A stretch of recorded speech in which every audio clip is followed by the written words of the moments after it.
ભારત પાકિસ્તાન વચ્ચે વધતા તણાવ વચ્ચે મહત્વનો નિર્ણય. ભારતે પાકિસ્તાન સરહદ નજીક સૈન્ય અભ્યાસ માટે નોટામ કર્યું જાહેર. રાજસ્થાનમાં આંતરરાષ્ટ્રીય સરહદે વાયુસેનાની મોટા પાયે યુદ્ધ કવાયત માટે નોટિસ ટુ એરમેન જાહેર. કવાયતમાં લડાયક જેટ અને સર્વેલન્સ એરક્રાફ્ટ સહિતના વિમાનો લેશે ભાગ. કેન્દ્રીય ગૃહ સચિવ ગોવિંદ મોહને રાજ્યના મુખ્ય સચિવો સાથે કરી બેઠક. બેઠકમાં આવતીકાલે યોજાનાર મોક ડ્રીલની ચર્ચા. 300 જેટલા ચિહ્નિત જિલ્લાઓમાંથી માંડીને છેવાડાના ગામ સુધી મોક ડ્રીલની તૈયારીઓ શરૂ. ઇમરજન્સીની સ્થિતિમાં સ્વ બચાવ માટે અપાશે પ્રશિક્ષણ.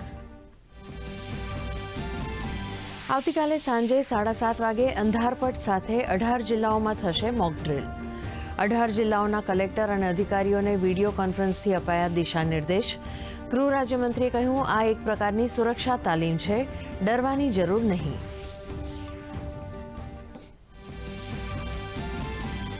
સુરત શહેરમાં વધુ એક આગની ઘટના. અઠવા લાઇન્સ વિસ્તારમાં આવેલ મિશન હોસ્પિટલમાં ભીષણ આગ. દર્દીઓનું કરાયું રેસ્ક્યુ. 15 ફાયર ફાઇટરોએ ભારે જહેમત બાદ આગ ઉપર મેળવ્યો કાબુ.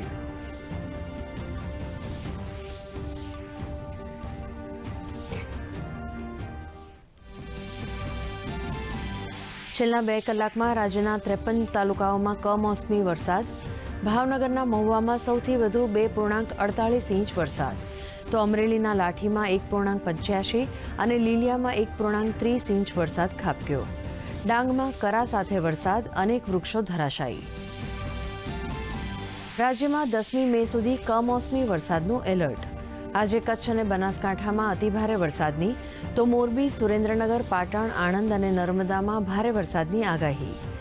આવતીકાલે પણ સૌરાષ્ટ્ર અને દક્ષિણ ગુજરાતમાં ગાજવીજ સાથે વરસાદની ચેતવણી.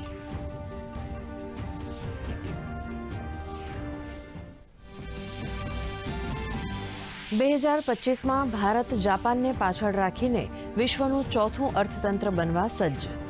ભારતનો નોમિનલ જીડીપી 2025માં વધીને થયો $4,187 બિલિયન. હાલમાં અમેરિકા, ચીન અને જર્મની ભારતથી આગળ.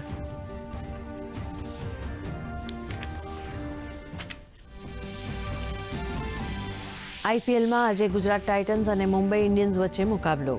ગુજરાતે ટોસ જીતીને પસંદ કરી બોલિંગ. મુંબઈની 2 વિકેટો પડી સસ્તામાં.